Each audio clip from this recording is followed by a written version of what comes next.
Praise the lord. యేసుక్రీస్తు నామముపేట మీ అందరికీ శుభములు. చిన్న ప్రార్థన చేసుకుని దేవుడి యొక్క వాక్యం విందాం. పరిశుద్ధుడైన దేవ, ప్రియ పరలోకపు తండ్రి, మీ బంగారు పాదములకు స్తోత్రం నాయన. గడిచిన కాలమంతా నీ కృపలో భద్రపరుచుకొని ఈ దినం మరొక్క దినము నీ కోసము ప్రభా, నీ వాక్యం కోసం ఎదురు చూస్తుండగా నువ్వు ఇచ్చిన ఈ అమూల్యమైన సందేశం కోసం నీకు వందనాలు ప్రభా. అయ్యా, ఈ వాక్యం ద్వారా ప్రభా మేము అర్థం చేసుకొని వాక్యానుసారంగా జీవించి అలాగే నీకు మహిమ ఘనత ప్రభావాలు తెచ్చే బిడ్డలుగా మేము ఉందముగాక. యేసు నామమున ప్రార్థించి వేడుకుంటున్నాము తండ్రి. Amen, amen, amen. ప్రియులారా, మన పిల్లలు కానీ మనకంటే చిన్నవాళ్ళు కానీ ఎవరైనా సరే మన మాట వింటే, మనం చెప్పినట్టుగా విధేయిస్తే, అంటే చెప్పిన మాట చెప్పిన ప్రకారం చేస్తే మనకి ఎంతో సంతోషం, ఎంతో హ్యాపీగా అనిపిస్తుంటుంది కదండి. చాలా ఇష్టపడుతూ ఉంటాం మనం. అబ్బా, మా పిల్లలు మేము చెప్పింది చేశారబ్బా, ఇదిగో మా సంఘంలో వాళ్ళు మేము చెప్పింది చేసామని ఈ సాక్ష్యాలు చాలా వినడానికి చాలా సంతోషంగా ఉంటాయండి.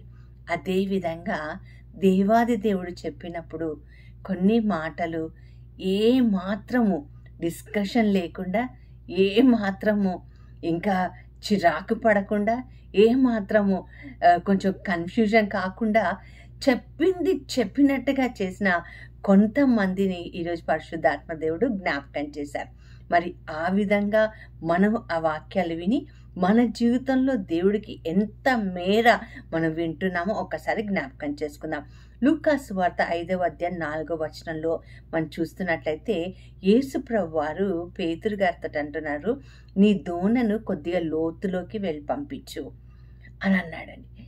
అయితే అప్పుడు పేతురు అంటున్న మాట ఏంటంటే, అయ్యా, రాత్రంతా శ్రమ పడ్డాను, ఒక్క చేప కూడా నా వలలో పడలేదు, అయినను నువ్వు చెప్తున్నావు కనుక నీ మాటకు నేను విధేయించి ఎదుగో నేను వల వేస్తున్నాను అని చెప్పి మారు మాట్లాడకుండా, రాత్రంతా కష్టపడ్డాను, నేను చేపలు పట్టేవాడిని, నాకు తెలుసు కదా అని ఒక డిస్కషన్ చేయకుండా, ఒక చిరాకు చేయకుండా, అబ్బా ఇప్పుడు వచ్చి చెప్తున్నాడమ్మా అని అనకుండా దేవుడి మాటని, యేసయ్య మాటని ఎంత చక్కగా విన్నాడు చూడండి.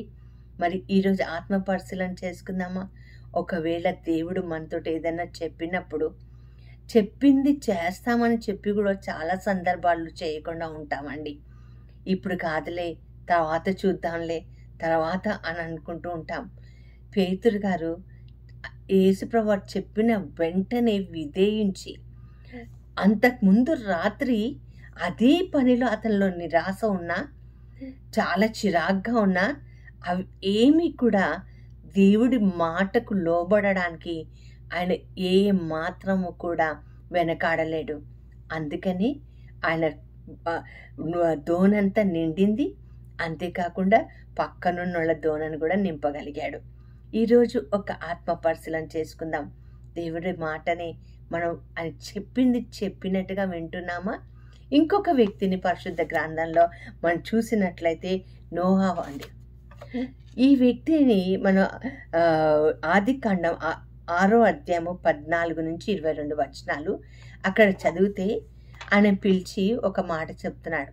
భూమి ప్రపంచం మీద నేను సృష్టించిన ప్రతి మనిషిని నేను నాశనం చేసేస్తున్నాను, మనుషులతో పాటు సృష్టి అంతా కూడా అయిపోతుంది, కాబట్టి నువ్వు ఒక పని అర్జెంటుగా చేయి అని చెప్పి ఒక పుస్తకం తీసుకొని రాసుకున్నాడా లేదా అక్కడ రాయబడలేదు, కానీ ఎంత పొడుగు ఉండాలి, ఎంత వెడల్పు ఉండాలి, ఎంత ఎత్తుగా ఉండాలి అని ఒక డైమెన్షన్స్ ఇచ్చి 3 అంతస్తుల ఓడని కట్టమన్నాడండి నోవాకి.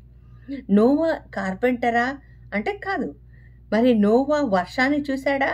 లేదు. బైబిల్ చెప్తున్న మాట 22 వచనం నాకు చాలా నచ్చిన మాట ఏంటంటే, నోవా దేవుడు ఆజ్ఞాపించినంతయు చేశాను. అర్థమైందండి? ఏ చెక్క వాడాలో కూడా అక్కడ రాయబడి ఉందండి. ఆ చెక్కనే వాడాడు. ఎన్ని అంతస్తులు, ఎన్ని కిటికీలు కట్టాలి, ఎక్కడ తలుపు ఉండాలి, మొత్తాన్ని కూడా డిజైనింగ్ అంతా కూడా ఓడని డిజైన్ చేసింది దేవుడు. చేయించింది నోవాతోటి, కానీ నోవా దేవుడు మాటకు విధేయించాడు. చాలా సందర్భాల్లో మనం కూడా దేవుడి యొక్క మాటకి లోబడి మనం కూడా దేవా నువ్వు చెప్పినట్టే మేము ఇల్లు కట్టుకుంటాం ప్రభా, నువ్వు చెప్పినట్టే మేము నా జీవితాలను కట్టుకుంటాం ప్రభా అని చెప్పి కొద్దిగా దూరం అయిన తర్వాత కొద్ది కాలం గడిచిన తర్వాత పరిస్థితులు అటు ఇటుగా తారుమారైనప్పుడు హఠాత్తుగా మన ప్లాన్స్ అన్నీ కూడా మనము వేరే రీతిగా వెళ్ళిపోయి ఇదే దేవుడి చిత్తమేమో అని కూడా మనం మాట్లాడుకోవటం జరుగుతూ ఉంటుందండి. నోవా అలా చేయలేదండి. నోవా దేవుడు చెప్పింది చేశాను అని బైబిల్ చెప్తుంది. నాకు చాలా నచ్చిన మాట అక్కడ ఉందండి. ఒక 5 అధ్యాయాల వరకు ఆదికాండం 17 నుంచి 21 వరకు దాదాపు 5 అధ్యాయాలండి. ఒక వ్యక్తి దగ్గరికి దేవుడు వచ్చి చెప్తున్నాడు, నీకు పిల్లల్ని ఇస్తాను, నీ ద్వారా వంశాన్ని అభివృద్ధి చేస్తాను అని చెప్పాడండి. 5 అధ్యాయాలండి. 21వ అధ్యాయంలో వచ్చేసరికి ఆ వ్యక్తికి ఒక కొడుకు పుట్టాడు. అప్పటికే ఆ వ్యక్తి వయసు 100 సంవత్సరాలు. అర్థమైంది కదండి ఎవరని? అబ్రహాము. సారాకి 90, ఈయనకేమో 100.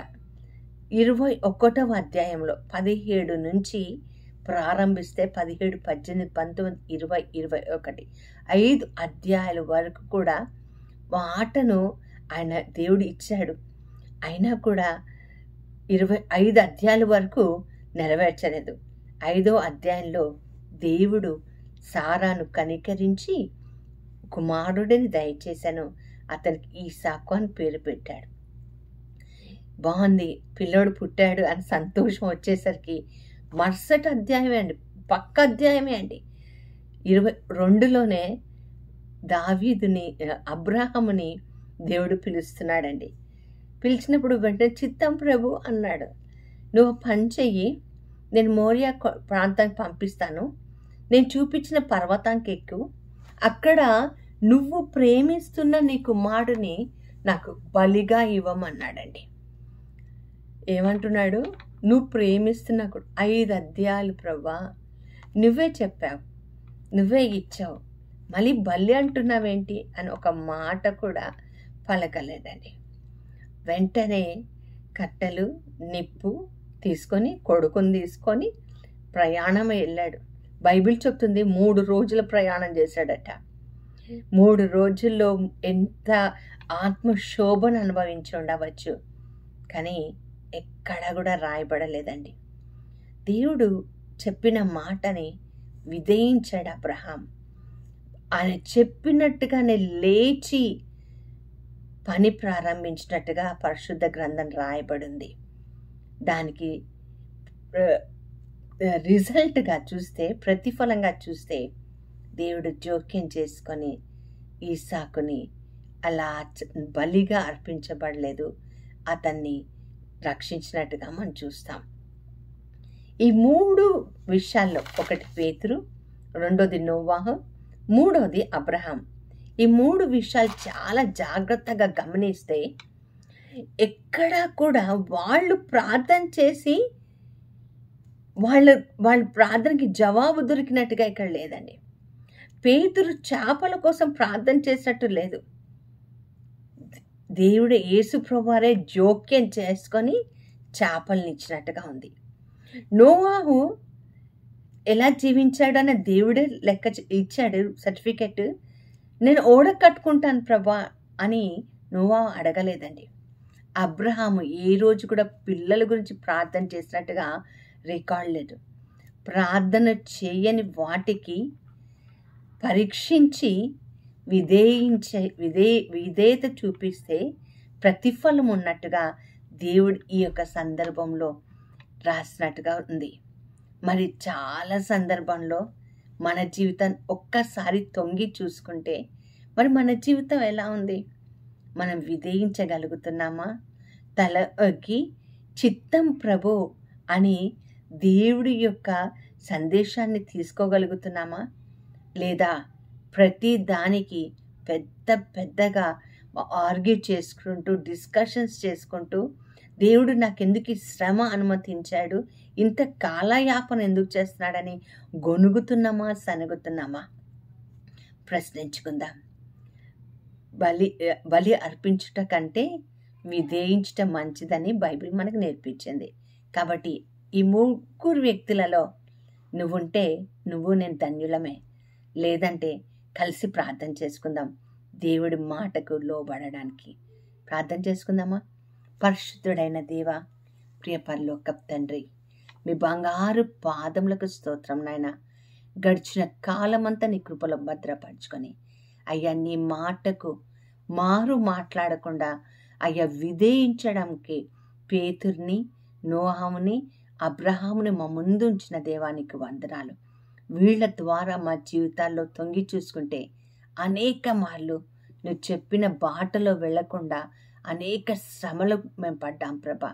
ఈరోజు మమ్మల్ని క్షమించి నీ మాటకు, నీ చిత్తానికి లోబడే కృపను దయచేయమని యేసు నామమున ప్రార్థించి వేడుకొంచున్నాను తండ్రి. Amen, amen, amen. God bless you all.